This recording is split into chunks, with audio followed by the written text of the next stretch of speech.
हमारा पुश्तैनी प्लॉट है, तो हम इसे आगे जाके अपने बच्चों के लिए बनवाएंगे, अपनी फैमिली के लिए बनवाएंगे, क्योंकि आप लोग तो शुरू में ही शहर में शिफ्ट हो गए हो। ये उस परिवार की सबसे बड़ी गलती थी। जो लोग शहर में रहा करते थे वो लोग इस चीज़ को मान गए और बहुत ही कम रकम में ये सोच के कि अपने ही तो हैं, उन्होंने उस प्लॉट को बेच दिया। अब इस चीज़ से वो जो ताई वहाँ पर रहती थी, मैं उसे डायन या चुड़ैल से कम नहीं मानूंगा। उस ताई ने क्या करा, इस शहर वाले पूरे घर के ऊपर ब्लैक मैजिक कर दिया। ब्लैक मैजिक कर दिया और उस घर के अंदर, जिस घर की मैं बात कर रहा हूँ, शहर वाले घर के अंदर कभी हांडी रखी मिलती थी। मतलब जैसे कॉमन गेट होता है, ऊपर पीजीज वगैरह चल रहे हैं तो जाकर कोई भी हांडी रख देता है। घर के जो दरवाजे उन पे धागे बंधे मिलते हैं, घर के बाहर कोई ना कोई चीज़ पड़ी मिलती है, कभी खून के छींटे मिलते हैं। अब सुनने में ऐसा लगता है कि ये धमकी भरी चीज़ें हैं, मतलब आप ये सोचोगे कि यार ऐसा थोड़ी ना होता है, बट ऐसा होता है। कुछ टाइम बाद क्या होता है, उस फैमिली में जो हेड ऑफ द फैमिली सबसे पहले दादाजी थे, उनकी डेथ होती है। हार्ट अटैक उनको आया। वो बहुत फिट थे, आर्मी से रिटायर्ड थे और वो अपनी हेल्थ का बहुत ध्यान रखते थे। उसके बाद उनकी जो वाइफ थी दादी जी, वो ब्रेन हैमरेज से इस दुनिया को छोड़ के चली जाती हैं। उनके 4 साल बाद जो हेड ऑफ द फैमिली, जिन्होंने पूरी पावर लगा के उस घर को निकाला था, वो इंसान उस फैमिली में खत्म हो जाते हैं और रीज़न आता है हार्ट फेलियर।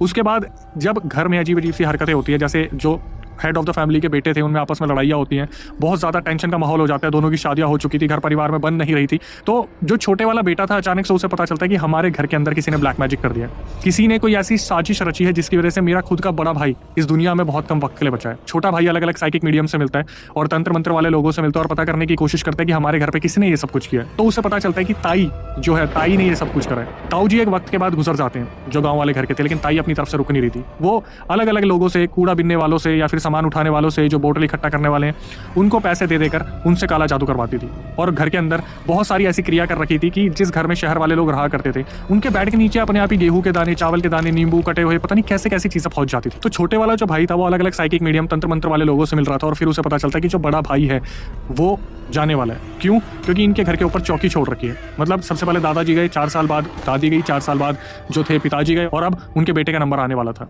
छोटे वाला जो लड़का था वो अपनी मम्मी और अपने भाई को बताने की कोशिश करता है कि उनके ऊपर काला जादू हो रखा है। जब भी कोई बाबा घर पे आते हैं तो वो बताती है कि तुम्हारी जो बाइक जहाँ पर खड़ी होती है वहाँ पर मुझे 3 औरतें बैठी दिखती है, तुम्हारी छत पे से कोई एक आदमी मुझे झांकता दिखता है जिसकी आंखें लाल होती हैं।